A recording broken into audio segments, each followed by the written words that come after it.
Listen to your zodiac signs daily predictions for today, Tuesday, February 25, 2025. Wá gbọ́ ṣíṣe àti máṣe tòní gẹ́gẹ́ bí irúfẹ́ ìràwọ̀ tí ò ń lò.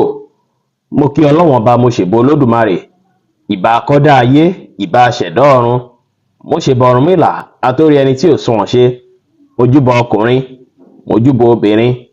Mo kí gbogbo ojú tó ń wò mí níbikíbi tí ẹ ti ń gbọ́ mi káàkiri àgbáńlá ayé. Èyí ni ìwádìí ojoojúmọ́ fún gbogbo ìràwọ̀ pátá àti ṣíṣe àti máṣe fún gbogbo ìràwọ̀ pátá ti tòní, tí ń ṣe ọjọ́ Tuesday, February 25 ọdún 2025 tí a wà nú ẹ̀ yìí. Ẹ̀yin tẹ́ ń wò mí pátá, ẹ dákun ẹ dábọ̀ ẹ bá ń share fídíò yìí kó kárí ilé kó kárí oko, kó lè jẹ́ òwúlò àti àǹfààní fún ọ̀pọ̀lọpọ̀ ènìyàn. Kí ẹ sì bá wa lọ sórí YouTube wa, YouTube link wà lórí péjì wa ń bí, kẹ́ bá wa subscribe. Ẹ̀yin tẹ́ ń lò ràwọ̀ iná tó kọranyan Aries, ẹ̀yin tá a bí láàrin March 21 sí April 20. Lọ́jọ́ tòní ó ṣeéṣe kí ìgboyà tí ẹ ní kí ó rí bákan bákan, tó ṣe é pé ẹ̀yin gan fúnra yín ò tiẹ̀ ní mọ̀ nǹkan tó fà á tó fi rí bẹ́ẹ̀. Ó ṣeéṣe kó ṣe é pé bóyá kankan tẹ́ ń lé tí ó dàbí ìgbà pé nǹkan yẹn ò tí ì tó yín lọ́wọ́, tó ṣeéṣe kẹ́ máa wò pé àbí kíní yóò lè ṣeé ṣe ni, kí ẹ mọ̀ dájú pé kò sí nǹkan tí ò lè ṣeé ṣe. Tí nǹkan bá rí bákan, ẹ ní láti fà sẹ́yìn díẹ̀ kí ẹ wòye sí ọ̀nà tẹ́ tún lè gbà tí nǹkan náà fi ṣeé ṣe, kí ẹ sì wá bẹ̀rẹ̀ sí ní ṣiṣẹ́ lórí díẹ̀ ní jẹ̀lẹ̀ńkẹ́. Ó wá ṣeéṣe lọ́jọ́ tòní kí ẹ padà gbọ́ ìròyìn ayọ̀ kan ní ààyè ibi iṣẹ́. Bẹ́ẹ̀ sì ni lénìí kẹ́ kí sára pẹ̀lú àwọn tí ẹ máa bá ṣe, torí reputation yín kó má bàa fẹ́ ti reputation yín. Bẹ́ẹ̀ sì ni kẹ́ ṣàwọn nǹkan tá mú kínú yín dùn, káyọ̀ yín kún lénìí. Bákan náà kẹ́ rí dájú pé ẹ wà positive minded, kí ẹ sì má ṣe jẹ́ kí ara wá ya yín ju bí ó ti ṣe wáyé lọ. Blue jẹ́ kọ́lọ̀ tó dára jù fún yín láti wọ̀ láṣọ lónìí. Aago 2 ní ọ̀sán sí aago 5 ní ọ̀sán ni àkókò èyí tó dára jù fún yín láti fi ṣe ohun tó ṣe kókó, tó ṣe pàtàkì jù nínú ìgbésí ayé yín ní ọjọ́ tòní. Ẹ̀yin tẹ́ ń lò ràwọ̀ erùpẹ̀ alámọ̀ Taurus, ẹ̀yin tá a bí láàrin April 21 sí May 20. Lọ́jọ́ tòní a ṣe yín bí ìgbà pé kí ẹ tún lọ experience nǹkan tuntun, kí ẹ tún fi nǹkan tuntun kó gbésí ayé yín. Ọjọ́ tòní ó ṣeéṣe kí ẹ busy, ṣùgbọ́n kò ní affect ìlera ara yín rárá o. Ẹ tún wá lè create àkókò díẹ̀ fún mọ̀lẹ́bí àtọ̀rẹ́ yín lọ́jọ́ tòní láti jọ wà papọ̀ tàbí láti jọ jáde papọ̀. Lọ́jọ́ tòní kẹ́ kíyèsára tó bá fàyìn pé lágbájá bá wa dá sọ̀rọ̀ yìí, ẹ mọ bẹ́ẹ̀ fẹ́ dá sí kó má bàa padà di tiyín. Bákan náà sì rí kí ẹ fi sùúrù àti understanding lò pẹ̀lú olólùfẹ́ yín lọ́jọ́ tòní. Ẹ má ṣe ohun tó lágbára ju ẹ̀mí yín lọ lénìí. Ẹ fi ìfẹ́ àtọ̀yàyà hàn sí àwọn ènìyàn, ẹ ṣe dáadáa sáwọn èèyàn, kí ẹ gbà láfíà láàyè lénìí. Lavender jẹ́ kọ́lọ̀ tó dára jù fún yín láti wọ̀ láṣọ lónìí. Aago 4 kọjá 20 ìṣẹ́jú ní ìrọ̀lẹ́ sí aago 6 kọjá 20 ìṣẹ́jú ní ìrọ̀lẹ́ ní àkókò èyí tó dára jù fún yín láti fi ṣe ohun tó ṣe kókó, tó ṣe pàtàkì jù nínú ìgbésí ayé yín ní ọjọ́ tòní. Ẹ̀yin tẹ́ ń lò ràwọ̀ afẹ́fẹ́ aláwàdà Gemini, ẹ̀yin tá a bí láàrin May 21 sí June 21.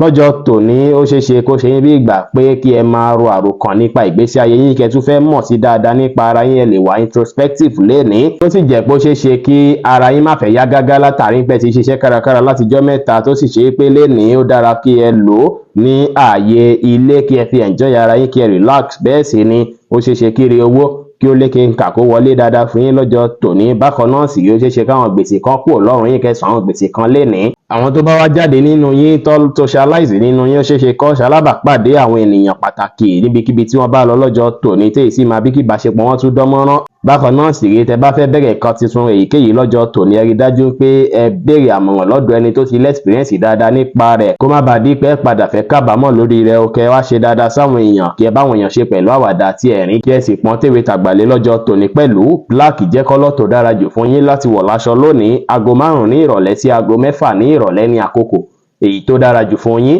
láti fi ṣe ohun tó ṣe kókó, tó ṣe pàtàkì jù nínú ìgbésí ayé yín ní ọjọ́ tòní.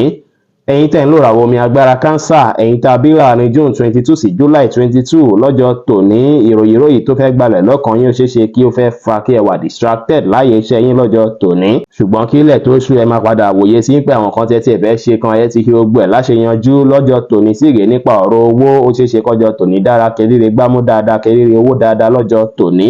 Ẹ dúró ṣinṣin lórí ẹsẹ̀ yín, kí ẹ sì má ṣe jẹ́ kí ọkàn yín lọ jìnnà ju bí ó ṣe yẹ lọ nípa ròyìnròyìn. Bẹ́ẹ̀ sì ni àwọn ọmọdé tó ń lorúfẹ́ ìràwọ̀, ẹ̀yin òbí tí ẹ bá lọ́mọ tó ń lorúfẹ́ ìràwọ̀ ilé ní, kí ẹ wọ́ọ̀ṣì wọn dáadáa, kí ẹ kíyèsára nípa wọn, torí ipa wọn lè fẹ́ pọ̀ lọ́jọ́ tòní, kó má bàa ṣèṣe lọ́jọ́ tòní. Kẹ́ kíyèsára, kẹ́ wà active lénìí. Ẹ má ṣe jẹ́ kí ìmọ̀lára yín lágbára jù yín lọ. Bẹ́ẹ̀ sì ni kí ẹ wá ìrọ̀rùn láwùjọ yín lọ́jọ́ tòní. White jẹ́ kọ́lọ̀ tó dára jù fún yín láti wọ̀ láṣọ lónìí. Aago 4 ní ìrọ̀lẹ́ sí aago 5 ní ìrọ̀lẹ́ ní àkókò èyí tó dára jù fún yín láti fi ṣe ohun tó ṣe kókó tó ṣe pàtàkì jù nínú ìgbésí ayé yín ní ọjọ́ tòní.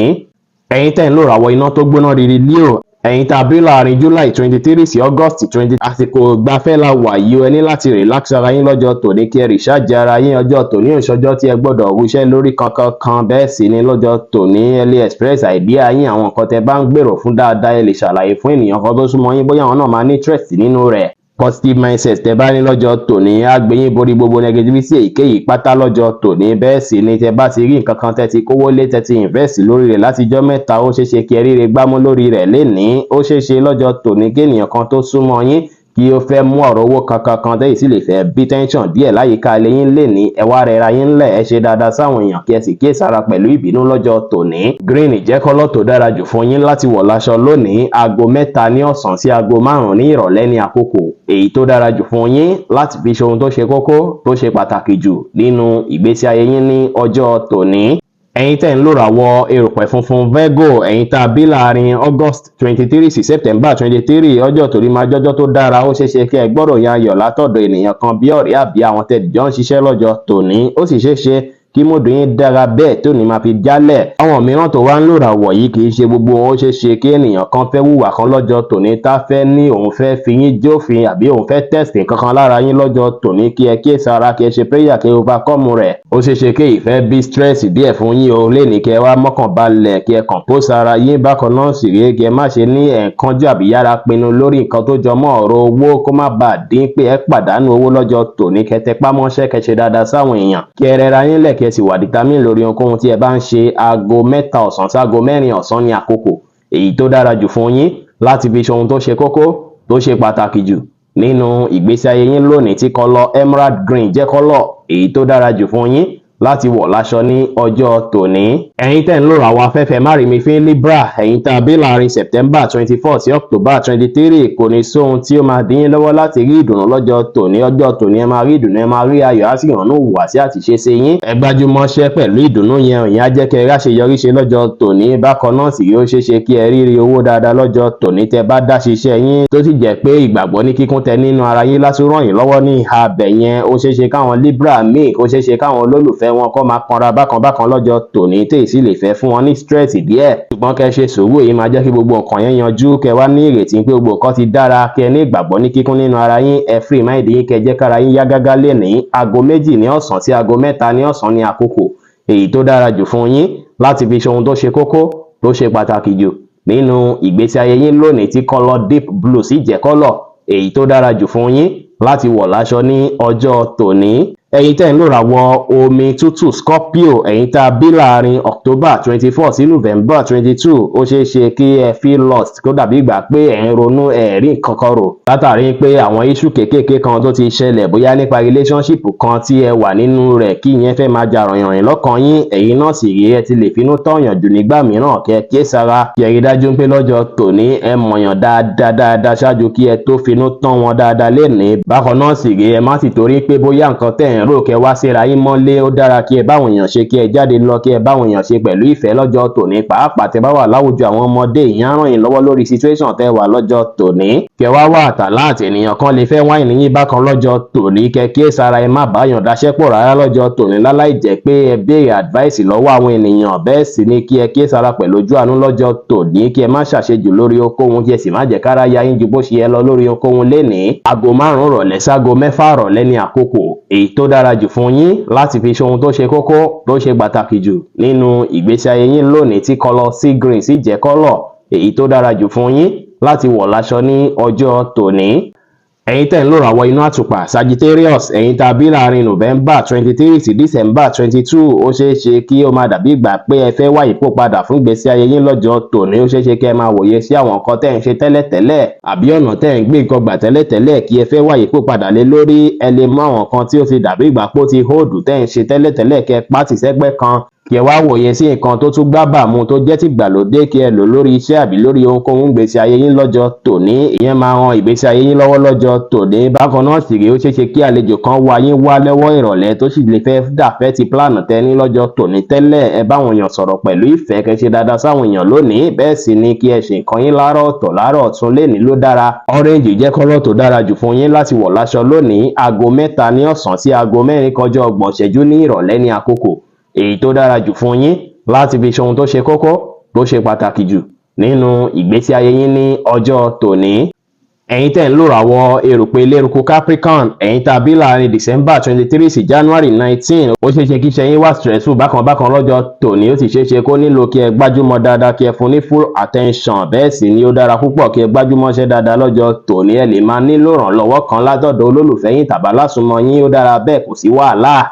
Ṣùgbọ́n kò sí bí iṣẹ́ náà ṣe lè wúwo tó àbí lágbára tó, ẹ sì máa lágbára kankan láti gbájúmọ́ṣẹ́ dáadáa lọ́jọ́ tòní. Bẹ́ẹ̀ sì ni láti yanjú gbogbo nǹkan kíkan tí ẹ bá pláànù fọ́jọ́ tòní láti ṣe ní iṣẹ́.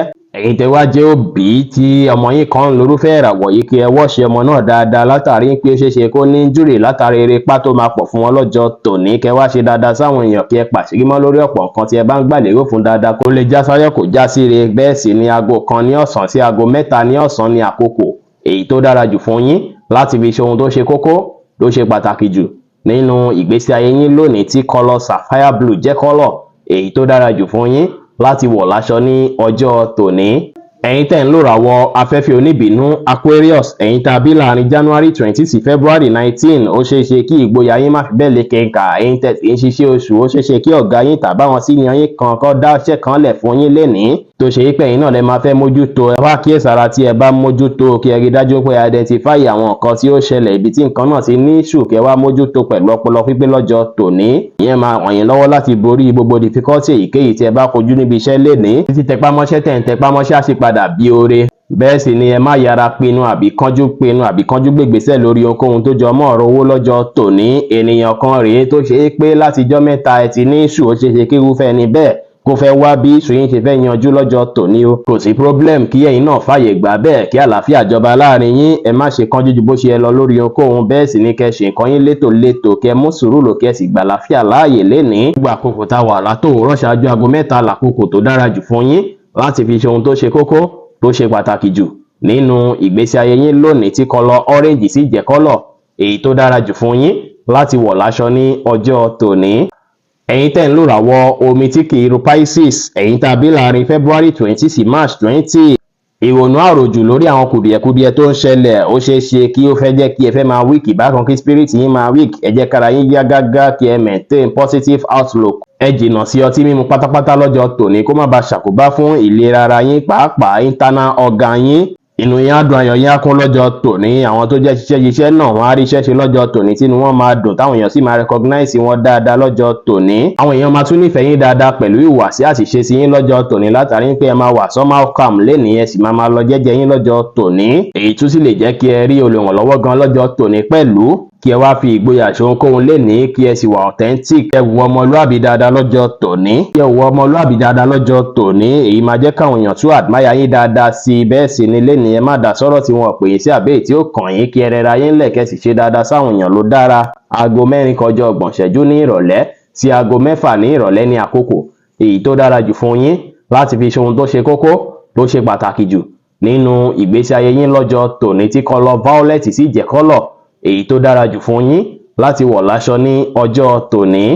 Bí ó ṣe jẹ́ nìyẹn fún gbogbo irúfẹ́ ìràwọ̀ 12 tó wà pátá. Ẹ̀yin tẹ́ ń wò mí pátá, ẹ má gbàgbé pé Ọlọ́run Ọba Olódùmarè nìkan lọ́ba tó ní ìmọ̀ jùlọ. Fẹ́yìn tẹ́ fẹ́ ṣèwádìí onírúurú, ẹ láǹfààní láti kàn sí wa ní WhatsApp 09033897161. Ire gbogbo á jẹ́ tiwa lónìí, lọ́sẹ̀ yìí, lóṣù yìí àti ní gbogbo ọjọ́ ayé wa láṣẹ Èdùmàrè. Ire o.